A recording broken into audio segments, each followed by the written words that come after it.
देखिए अभी मैं जिस जगह खड़ा हूँ वो कोलंबो का इंडिपेंडेंस स्क्वायर है और यहाँ पर आप देखिए सैकड़ों लोग इकट्ठे हुए हैं। कर्फ्यू जब खत्म हुआ उसकी मियाद खत्म होने के बाद और पूरा जोरदार प्रोटेस्ट यहाँ पर इस वजह से को लेकर चल रहा है कि जो यहाँ की सरकार है वो यहाँ की स्थितियों को संभालने में नाकाम रही है और उनकी सबसे पहली मांग ये है कि जो गोटबाया यहाँ के राष्ट्रपति हैं वो इस्तीफा दें। जो तख्तियाँ आप यहाँ पे देख रहे हैं, जो पोस्टर लेके आए हैं, उनमें लिखा है कि enough is enough, go home गोटा 2022। तो ये इन लोगों की पहली डिमांड ये है कि यहाँ पर गोटबाया राजपक्षे को इस्तीफा देना होगा, उनको यहाँ से जाना होगा। और अब से थोड़ी देर पहले जो राष्ट्रपति हैं उन्होंने सभी विपक्षी दलों से इस बात की अपील की है कि वो साथ मिलकर आएँ और यहाँ पर जो सॉल्यूशन निकाल सकते हैं उसके लिए बात करें।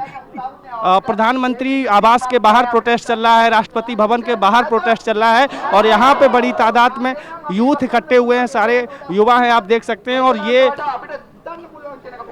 I am fasting but I am, ये जो प्रोटेस्ट हो रहा है ये बड़ा इसलिए और अहम हो जाता है कि पुलिस और आर्मी की जो सिक्योरिटी है उसको तोड़ के यहाँ पे ये लोग सैकड़ों लोग पहुँचे हैं और उनकी डिमांड यही है कि जो स्थिति श्रीलंका में बनी है, महंगाई है, तमाम और जो समस्याएं यहाँ पे हैं उनको यहाँ पे जल्द से जल्द ख़त्म किया जाए और लोग यहाँ से ख़त्म हो, ये सरकार यहाँ से जाए।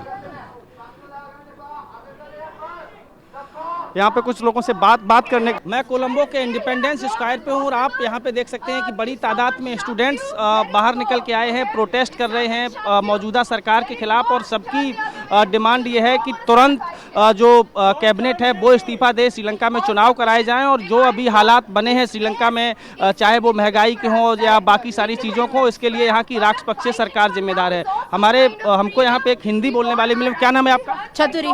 क्या आप लोग प्रोटेस्ट यहाँ पे क्यों कर रहे हैं?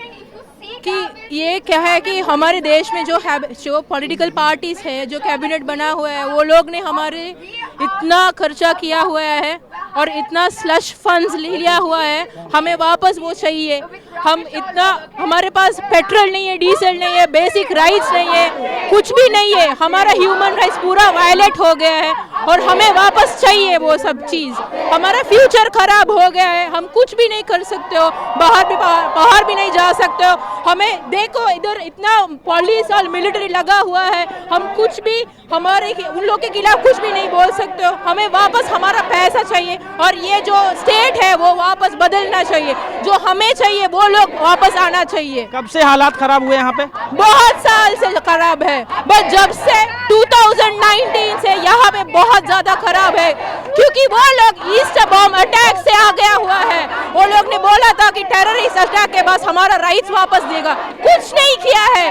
ह्यूमन राइट्स वायलेशन किया है लोग, अब तक वो कुछ भी नहीं किया है। हमारे नॉर्थ वाले लोग का अभी तक ह्यूमन राइट्स वायलेशन कर रहा है, वो लोग को कुछ भी नहीं दिया है। तो अभी क्या करूँ हम?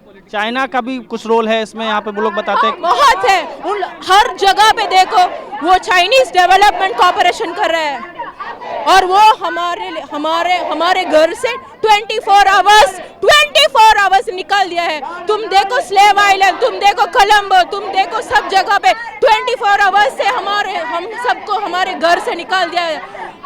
Our heritage sites have been destroyed. हमारे पुराना हेरिटेज साइट्स वो लोग ने सब चीज को हमारे से निकाल दिया है।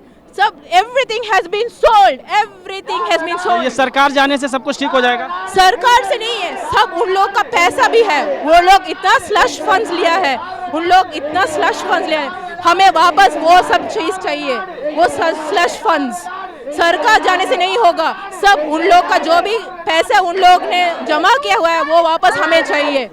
ये आम श्रीलंकन है जिनको लगता है कि चाइना भी एक बड़ी वजह है यहाँ की सरकार के अलावा। और लोगों से बात करते हैं। क्या नाम है आपका? जीना। आप यहाँ पे प्रोटेस्ट क्यों कर रहे हैं? क्यों प्रोटेस्ट कर रहे हैं यहाँ पे? हाँ, काम कर रही हूँ इधर। क्या मांग क्या है आपकी? हमको नया गवर्नमेंट चाहिए, हमारा कंट्री वापस चाहिए। क्या प्रॉब्लम क्या है यहाँ पे आप लोग? इधर तो सब ज्यादा महंगा है ना, गैस नहीं है, पावर कट नहीं है, एजुकेशन नहीं है, कुछ भी नहीं है। हमको हमारा कंट्री वापस चाहिए। जिम्मेदार नहीं, हाँ, राजपक्षे भी जिम्मेदार है। वो लोग फैमिली सब खराब कर दिया हमारा कंट्री। कब से सिचुएशन खराब हुई यहाँ पे? ये तो कोरोना कोरोना आ गया ना वो उस दिन में। चाइना को लेके आप लोग क्या सोचते हो? चीन की कितनी भूमिका है यहाँ पर श्रीलंका को बर्बाद करने? सब बेच दिया ना चाइना को, सब बेच दिया। हमारा कंट्री में सब बेच दिया। हमको नहीं चाहिए ये गवर्नमेंट, हमको नया गवर्नमेंट चाहिए। ये आप श्रीलंका के ही रहने वाले हैं? हाँ, श्रीलंका में। ये आम श्रीलंकन की आवाज़ है और ये इन लोगों का कहना है कि महिंद्रा राजपक्षे, गोटबाया राजपक्षे या राजपक्षे परिवार जो है उसने श्रीलंका को बर्बाद कर दिया है और इन नेताओं ने, यहाँ की सरकार ने श्रीलंका को चाइना के हाथों गिरवी रख दिया है। चीन ने तमाम बड़े इलाकों पे यहाँ पे कब्जा किया है और ये सबकी ये जो डिमांड है यही है कि हमारे देश को आज़ादी चाहिए, राजपक्षे परिवार से आज़ादी चाहिए, चाइना से आज़ादी चाहिए। तमाम जो यहाँ पे समस्याएं हैं, चाहे वो महंगाई हो, करप्शन हो या और बाकी सारी चीज़ें हों, उन सब से आज़ादी चाहिए और ये उन लोगों की डिमांड है। और इसी वजह से श्रीलंका में आपातकाल का ऐलान किया गया है, 36 घंटे कर्फ्यू लगाया गया था। ऐसे प्रोटेस्ट जो है उनको, विरोध प्रदर्शन को दबाया जा सके, इन लोगों को बाहर घर से निकलने की इजाज़त नहीं थी, लेकिन अब कर्फ्यू हटने के बाद ये लोग इकट्ठे हुए हैं। और ये इंडिपेंडेंस स्क्वायर है श्रीलंका का, कोलंबो का बहुत प्रसिद्ध जगह है ये। यहाँ पर अक्सर यहाँ पर प्रदर्शन होते रहते हैं, लेकिन इस बार जो प्रदर्शन हो रहे हैं वो देश में जो महंगाई श्रीलंका में रिकॉर्ड तोड़ हुई है, इतिहास में सबसे ज़्यादा महंगाई इस बार है। जो चीज़ अब से 3 महीने 4 महीने पहले 30 रुपये 40 रुपये की 1 किलो मिलती थी, वो 300 से लेकर 400 के आसपास हो गई है। चाहे वो फल हों, चाहे वो सब्जी हो, चाहे वो राशन की चीज़ें हों, चाहे वो पेट्रोल डीजल हो, चाहे वो गैस सिलेंडर हो, सबके दाम आसमान पे हैं। और लोगों का मानना है कि इसके पीछे यहाँ की सरकार जिम्मेदार है, गोटबाया जो यहाँ के राष्ट्रपति हैं वो जिम्मेदार है और चीन जिम्मेदार है। कैमरामैन मदन सिंह के साथ विवेक वाजपेयी, कोलंबो, TV9 भारतवर्ष।